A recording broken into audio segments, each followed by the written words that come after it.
I may as well start this review now because I'm just going to sit here for another hour. And hello, I'm Zeos Pantera, the host of In-Ear Fetish and Timeless.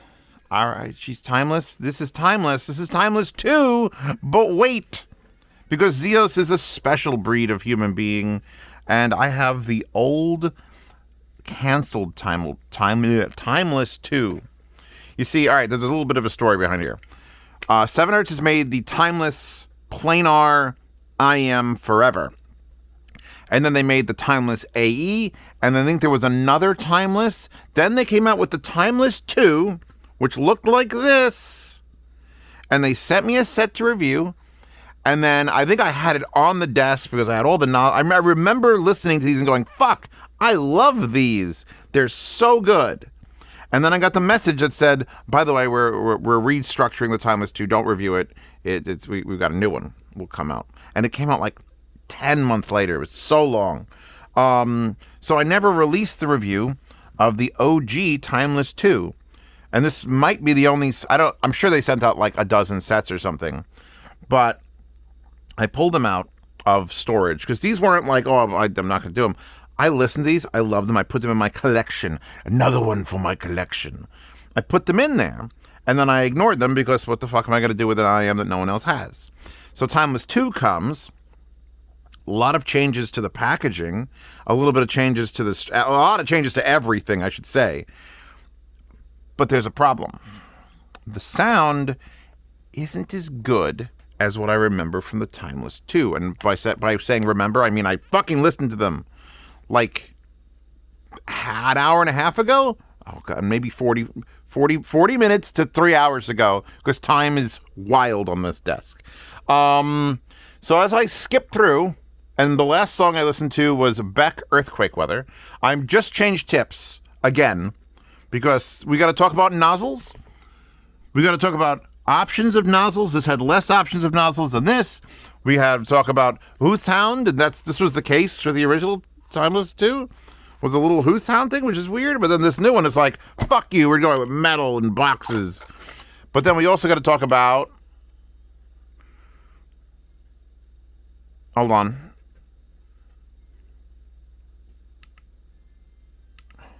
I'm listening to things. Okay. So far, so good. All right, it's the combo then. Okay, fine. All right, so here's the deal. Now these are really good. Now, I approve of some of the changes from the original Timeless 2 to the new one. First and foremost being MMCX, which means the wire is a spinny wire. And now this is a 2-pin, which if I pull off, you'll see 2-pin. And you want to know the funniest fucking thing? Well, the original Timeless 2 had a 2 that was like a standard font. Look at the Timeless 2 here.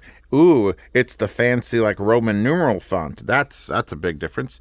And you'll see that the original one showed 3 nozzles, and this one shows 2 nozzles and then another nozzle, but it has 4 nozzles. So I don't know why they did that. And then the back of the box, they both say MMCX, even though blatantly that one is 2-pin. So someone fucked up and didn't update the box completely on the new ones. All the other specs are the same. More writing. The blowout diagram was very simple on the old one. It was like, here's a driver, here's a back, here's a plate, here's a thing. Now it's like, fuck you, Stretch Armstrong. So there's your box differences. The tips included are the same. This gaggle, we got a gaggle here. I'm going to give my girl this Hooth Hound thing. She needs her something. We have, I think, a bigger gaggle. This looks like more of a gaggle than that. This wire, besides being 2-pin and not MMCX, which, by the way, I was kind of digging this MMCX wire simply because of the flat profile of it. That's kind of cool. And that adapter's mine. But you also get interchangeable heads, which is nice. 3.5 and 4.4. So that's a welcome improvement, always. The box here that it comes with, besides the Who sound, is this textured metal. It's actually that. It's very cool. And it's so cool that the back of the original, which was carbon fiber and flat, is now the textured metal and so cool. And just like all Timeless IEMs, there's this huge round fuck, which doesn't actually bother anyone. There's like, they could cut off this lip and it would just be a shape, but they went with the round, and I'm okay with that. The backside says R. Nozzles are, all right.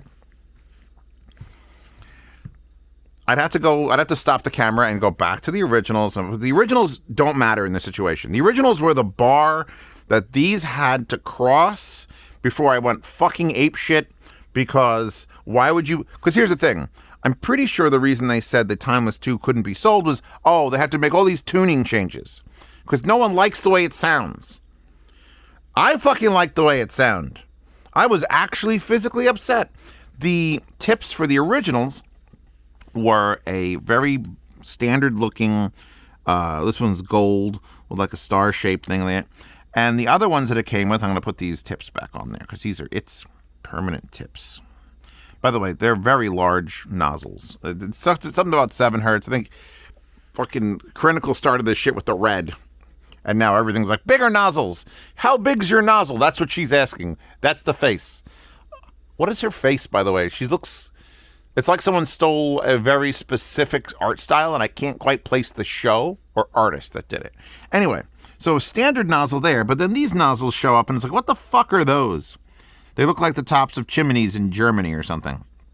So they're literally pointy. I'm trying to get the camera correct. Yeah. They're pointy with side valves and then like a little hole in the front in case it gets sealed. Because here's the thing. Putting a tip on this, you are risking, there's a big hole, little hole. You're risking blocking that with, if a tip is like a foam tip and it's silicone and it's super tight and it goes, it's going to just stop all air. Luckily, doesn't seem to happen a lot.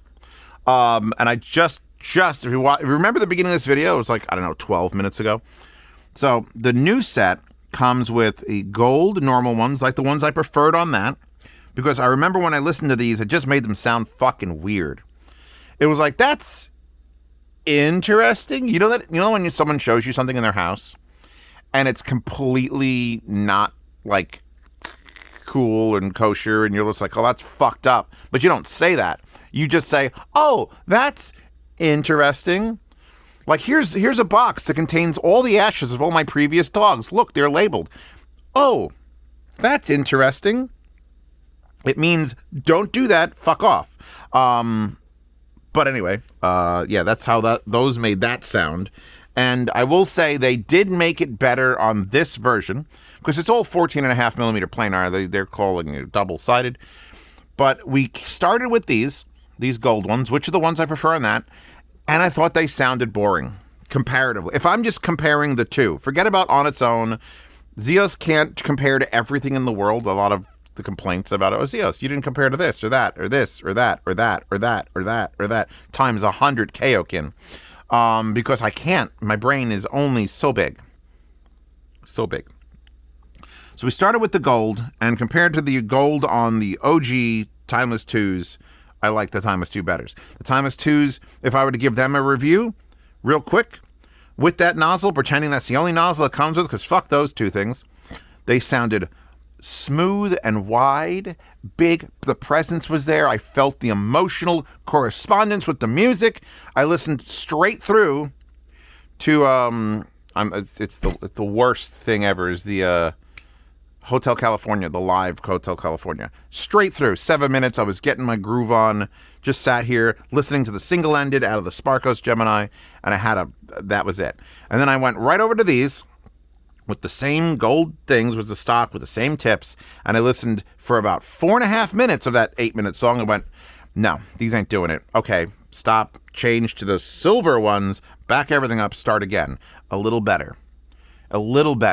Wasn't still as good as the original 2s, but got a little better. So I'm like, all right, you know what? Maybe there's hope for these. And I was using the Duno SS tips as my standard, like, stock tip to go with. And I'm like, hey, you know what? Yeah, it's still... And then by, like, there's a point in that song where it really gets to it. And I'm like, I just listened to it. 12 minutes earlier on that. No, it's just that one's still winning. So then I go to the gold little fucks here. This is what these are called now, in case you're wondering. Gold little fucks that I went, oh wow, these don't sound worse. Like those on there sounded worse. These in here sounded really good. Like, oh my God, we're there. We got the sound stage. We got this presence. We got this depth. Okay, next track. Okay, it's still good. Next track. Oh, well, that's interesting. Next track. Oh, it's good again. Next track. Oh, no. With tracks I knew, like tracks that I am intimate with, these silver ones were just fucked it up and made it so, like, it's like they took half the frequency response. Like if you see this, take half of that, pull it out, reverse it, and plug it back in. It's like something's wrong. And so I didn't have a lot of hope when I went to the silver ones, which are the ones that are currently on here. But the silver ones improved. They fixed a lot of that weird shit, kept the soundstage, kept the cleanliness, kept the sound I loved from the originals, but there was still something, just a little tiny, it was like a little, and at the very start of this video, you watched me put on the, these are, let me pull them off. These are the velvet wide bores, and you're called the wide bores because they have a wide fucking bore. That's a huge, like, wave guide, essentially, in the front of the driver. And I put them on this, which allows for a big enough space for that air to pass through. Because keep in mind, if you're putting through a regular, I can just put it on the gold one here. If you're doing this, that shit's all the way down there. It's all the way down there, and it has to travel. We're getting into the physics of the air that is traversing through the tip.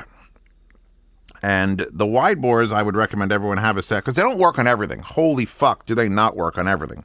A lot of times, making their no tube happen means a lot of bass just disappears and falls off the face of the earth because you don't have the time to develop it. But IEMs that are pushing enough air and doing it weirdly enough, which these tips on the Timeless II. Hold on, wait, I'm going to do a thing and see if it makes my teeth hurt. You could totally use this as a grinder for that thing you need to do. I think this is the final form. If you're gonna get Timeless II, if you're interested, if you've heard whispers of how I thought they were fucking great, I'm not getting rid of these either, because A, they don't exist unless someone's gonna offer me $500. Because these are, by the way, I should probably mention the price. The Timeless II, currently $229. And it's also a pre-order item on Linsole, because everything's a pre-order. Fucking Eris has been out since June. It's still a pre-order item. But yeah, and this at least says 2-pin here. It doesn't say 2-pin on the box. But now that I found of the 4 fucking nozzles it comes with, I found the nozzle I think best. If you want normal, but kind of like, it's kind of narrow and you take the silver ones. You take the gold ones. You want a little bit more soundstage, you take the silver ones, but it's still not an it's more of a neutral tuned IEM, less than an exciting soundstagey. Like, I want you to take my music and drop LSD in its eyes and then lock it in a room with me. That's what I like out of my IEMs when I'm trying to enjoy things. Unless you're specifically telling me this is neutral for neutral's sake to analyze and assess, then I will put on a nice suit and sit in a classroom. But most times, I want my music to do things to me in the dark that I would never even, dream about unless I was, in Germany. Again, God, those German clubs are so weird. They play the best music in German gay dance clubs, apparently. That's where we were. It was the closest thing to the hotel. They were playing nothing but like 80s hit music, but turned into techno. I can't even find half those tracks. I should have Shazammed the whole night, but I was too drunk. Anyway. Now on to this. So let's take this out of here. Now that I've swapped tips, I find that a tube hybrid on these also is a nice little where this is more So tube hybrid, silver pointy nozzles, wide bore tips, Kizu Monogatari.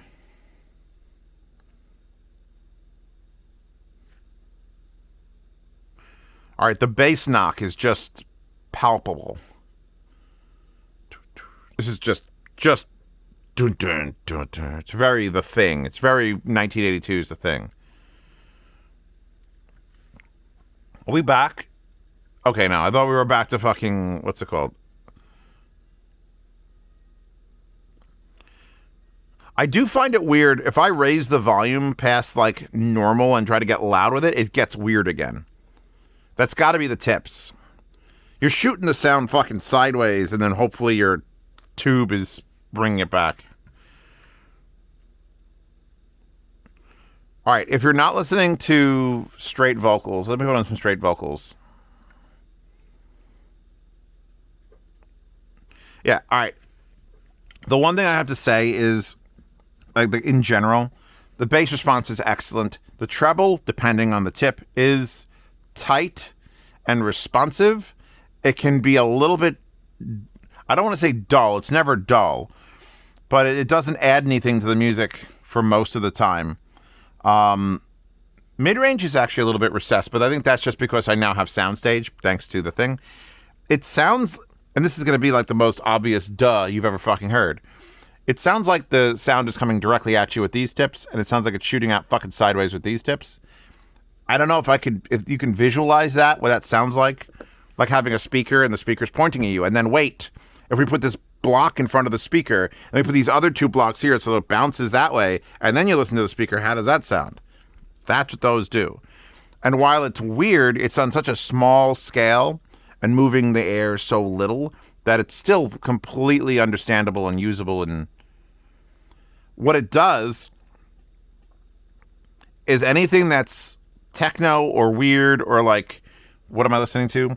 Kruder and Dorfmeister original bedroom rockers from the Hacker soundtrack, where there's like a maraca shaking in the left and right channel. These would be killer with ASMR. They do wild spatial things with that weird silver one and these tips. I'd recommend them alone on that. I guess what I'm trying to say is these are not normal IEMs. These, when I put this set up and it was like, those are normally good. Those are normal good. Anyone out there, I would be like, hey guys, get these. They're normal good. They're normal great even. These, this side, the twos, the proper twos, the two-part twos, the tutus. These are the tutus, by the way. From now on, call them the Timeless tutus. These do weird shit. They either do boring shit and are normal, or they do weird shit, and I kind of love them. Yeah, baby. I mean, I like to give a little previews of what the fuck I'm listening to, so hold on. Hopefully that's not enough for a copyright match. Yeah, I think this is probably like a 22-minute video because I had to do a fucking history lesson. But I think these are a worthwhile purchase if I don't put an if, I've done something wrong. If you are interested in weird shit. I'm the king of weird shit. I thought Rinko was one of the weirdest fucking IEMs ever, and then but then my favorite IEMs are the ones that sound the most natural. The Soft Ears Twilights, the single dynamics that just go and play good. But at this price point, at $229, we can stand to have a little fun. Right? I mean, you got to be like, I guess like things like The Mist were kind of fun. Weird fun up at the top end. This is weird fun at the under $300 price range.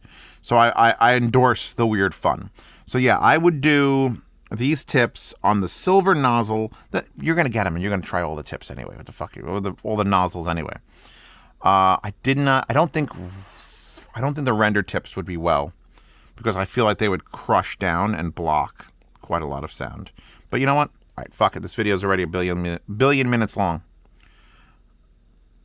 I will say the pointy tip is a lot easier to mount because it's just penetration.com. Actually, that's probably a place. Don't go there. I think the hole on the medium one is smaller, though. Oh, definitely smaller. So yeah, you could see what it's doing. It's really like... Is it smaller? No, maybe it's not. Either way, I'll give you the Zeos 20-second review of his render tips on a thing. I don't have to use them on every IEM if I don't feel like I need to, but people are going to ask, well, what do the renders do? Hold on. I want that one to seat properly. Give it a second. Let the foam warm to my body temperature and expand back. And we'll put back on Kruder and Dorfmeister. That isn't terrible. Ooh, the treble gets up there. Ooh, treble. That was a real whistle. You know what, though? Keeping the soundstage, keeping that smoothness.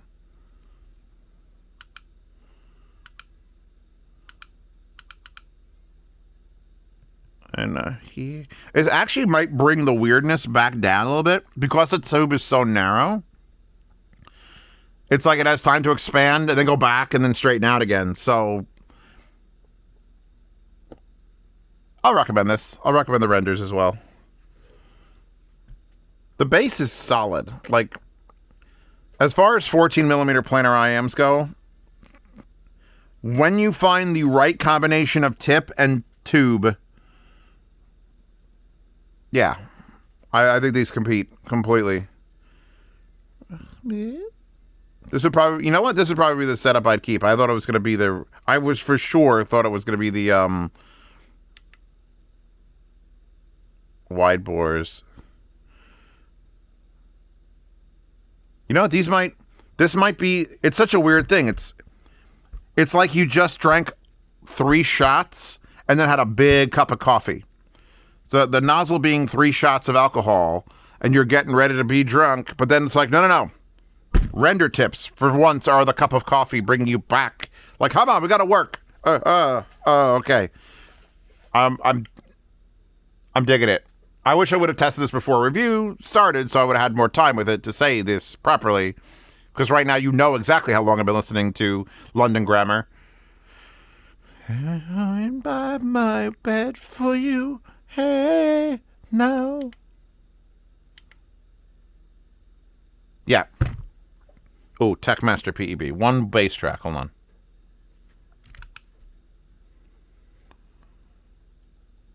Oh. The weird thing is the bass isn't exaggeratory. It must be the nozzle holding back the bass and then the tips just bringing it back up. It's like drinking a cup of coffee with alcohol in it. That's what these are now. So yeah, do I approve of the Timeless 2? What do I think they're worth? They're worth. They're $250. They're $220. I think they come with enough stuff. They come with this awesome fucking case. Decent wire. This is a little big because, like, you unscrew this, by the way, and that's just the entire like, this whole system I've seen done better on other IEMs, but it's not terrible. And the wire's not terrible. I like the machining on it, actually. It's really nice. So yeah, I would say $250, $220 it's price. The value chart, in case you don't know how the ranking system works, it used to be 1 to 10, but nothing would be like a 3 because there aren't enough 3s that exist. And then it just became boring. So then I decided to make it, what is this worth? Would I pay $180 for these? At their current build and options, I'm happy to say $229, which is their price. So go out and grab a set if you want to do something weird or boring. You gotta remember, half this IEM is literally meh. It's not meh. It's just, it doesn't have it. These always had it. These had it. As long as you didn't touch the fucking weird tips, they had it. These, a little more specialized tuning. Anyway, wallpaper in the wallpaper horde. Patreon, subscribe, star, support these mad ravings. I will see you all at Florida Audio Expo, Axpona, and the final Munich show. And I'm going to do something with this nice Huth sound because it doesn't belong to sit in a box forever. You know what the real problem is? I probably recalled it because closing those buttons, like these are snap buttons, closing those requires you to crush whatever's inside of this fucking thing, which would probably be your IEMs.